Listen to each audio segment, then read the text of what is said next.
kumenya Imana nyabyo ni ukuyimenya mu bubasha bwayo bwo kubana nawe aho uri hose no mu byo urimo byose no mu bihe urimo byose. Nta gihe na kimwe wanyuramo, nta bigeragezo na bimwe waba ukandagijemo ibirenge ngo Imana ibe itabirimo, ibe itabiri guherekezamo. Iyo bitaba ibyo ngibyo twajya duhitanwa twese n'ibitubayeho, icyo ari cyo cyose kikadutwara kubera ko twahajyanye ububasha bwacu gusa.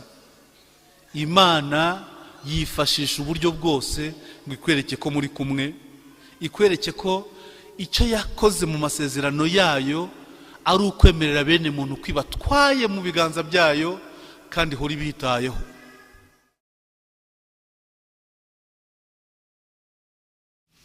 Nyagasani Yesu nabane na hamwe.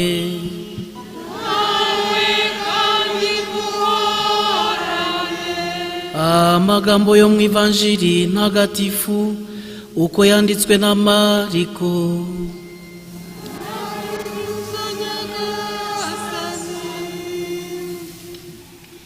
Muri icyo gihe Yesu n'abigishwa be bagera i Yeriko.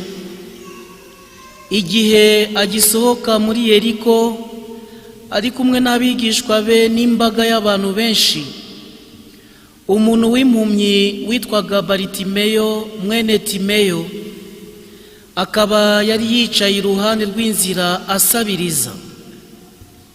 Yumvise ko ari Yesu w'i Nazareti, atera hejuru ati, Yesu umwana wa Dawudi mbabarira.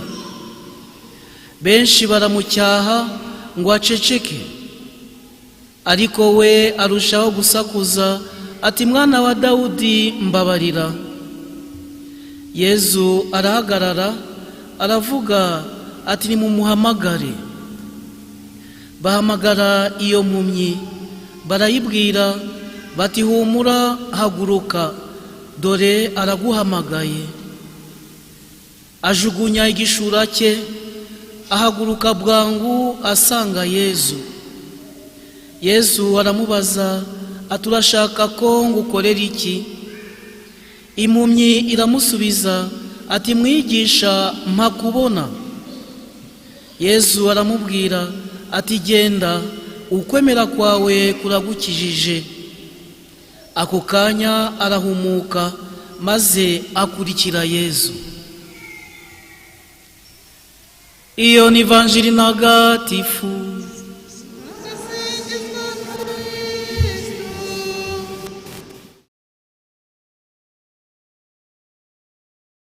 Linda linda umutima wawe, nanje ndinda umutima wanje.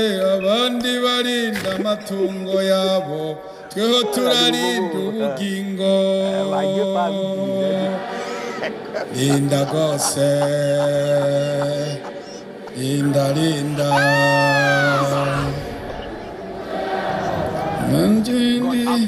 Linda linda umutima wawe, nanje ndinda umutima wanje. Abandi barinda imiryango yabo, tweho turarinda ubugingo.